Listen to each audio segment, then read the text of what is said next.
sehat selalu dan tetap semangat belajar. Marilah kita berdoa sebelum memulai pembelajaran.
Satu, Perumusan UUD Negara Republik Indonesia tahun 1945. Tahukah kalian apa itu konstitusi? Coba kalian baca pengertian konstitusi berikut ini. Istilah konstitusi dalam banyak bahasa berbeda-beda, seperti dalam bahasa Inggris Constitution, dalam bahasa Belanda Constitutie, dalam bahasa Jerman Constitution, dan dalam bahasa Latin Constitutio, yang berarti undang-undang dasar atau hukum dasar. Konstitusi terbagi menjadi dua, yaitu konstitusi tertulis dan konstitusi tidak tertulis. Konstitusi tertulis adalah aturan-aturan pokok dasar negara, bangunan negara dan tata negara yang mengatur kehidupan satu bangsa di dalam persekutuan hukum negara. Konstitusi tidak tertulis disebut juga konvensi, yaitu kebiasaan ketatanegaraan yang sering timbul dalam sebuah negara. Contoh konvensi dalam ketatanegaraan Indonesia antara lain pengambilan keputusan di MPR berdasarkan musyawarah untuk mufakat, pidato presiden setiap tanggal 16 Agustus tahun 1945 di depan sidang paripurna DPR, dan sebelum MPR bersidang, presiden telah menyiapkan rancangan bahan-bahan untuk sidang umum MPR yang akan datang itu. Menurut seorang sarjana hukum, ECSWD Undang-Undang Dasar adalah naskah yang memaparkan rangka dan tugas-tugas pokok dari badan-badan pemerintahan suatu negara dan menentukan pokok-pokok cara kerja badan-badan tersebut di dalam negara yang menganut paham demokrasi. Undang-Undang Dasar mempunyai fungsi yang khas, yaitu membatasi kekuasaan pemerintahan agar penyelenggaraan kekuasaan tidak bersifat sewenang-wenang. Dengan demikian, diharapkan hak-hak warga negara akan lebih terlindung. Gagasan ini disebut dengan konstitusionalisme.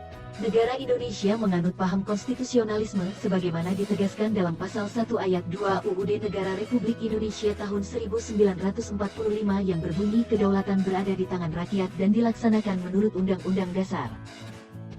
Konstitusi adalah hukum dasar yang dijadikan pegangan dalam penyelenggaraan pemerintahan negara. Oleh karena itu, menurut Jimli Asidiki, konstitusi bukan undang-undang biasa. Konstitusi tidak ditetapkan oleh lembaga legislatif biasa, tetapi oleh badan khusus dan lebih tinggi kedudukannya. Dalam hierarki hukum, konstitusi merupakan hukum yang paling tinggi dan fundamental sifatnya, sehingga peraturan-peraturan di bawahnya tidak boleh bertentangan dengan undang-undang dasar.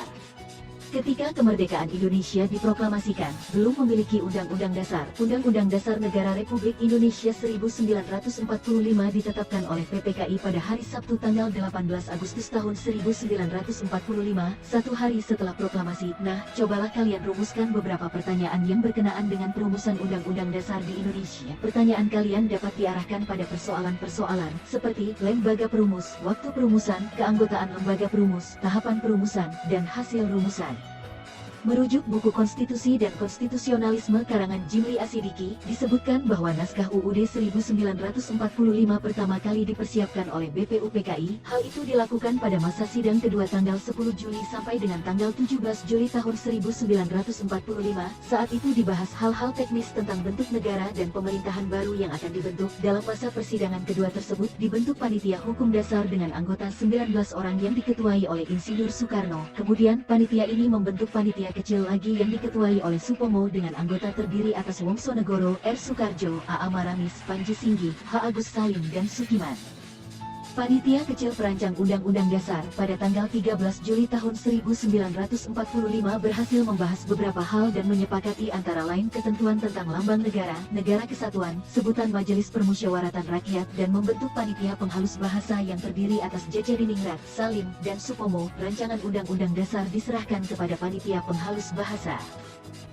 Pada tanggal 14 Juli tahun 1945, BPUPKI mengadakan sidang dengan agenda pembicaraan tentang pernyataan kemerdekaan. Panitia Perancangan Undang-Undang Dasar melaporkan hasilnya. Pasal-pasal dari rancangan UUD berjumlah 42 pasal. Dari 42 pasal tersebut, ada 5 pasal masuk tentang aturan peralihan dengan keadaan perang, serta 1 pasal mengenai aturan tambahan.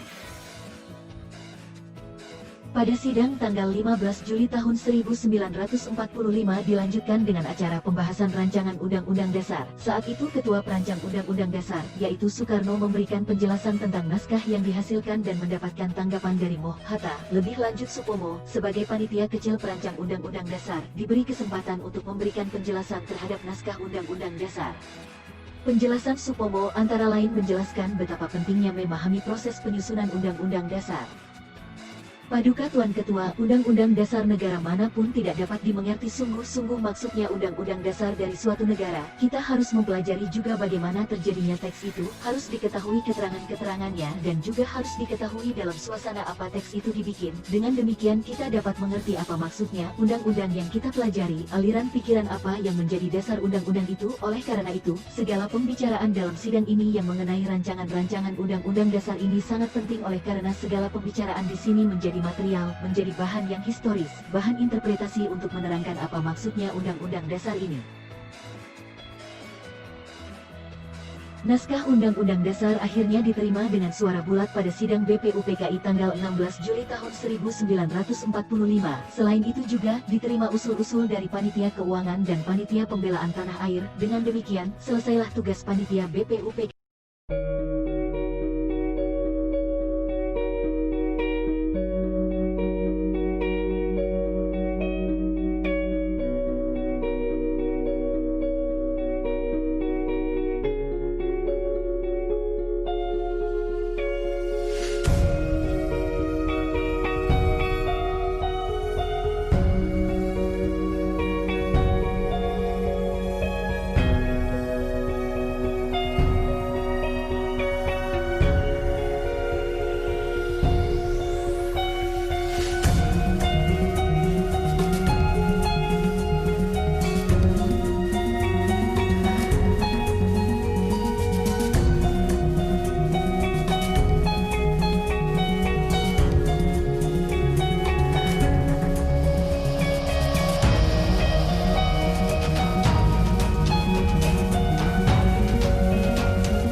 Undang-Undang Dasar 1945. Untuk mengakhiri pembelajaran hari ini, marilah kita tutup dengan berdoa.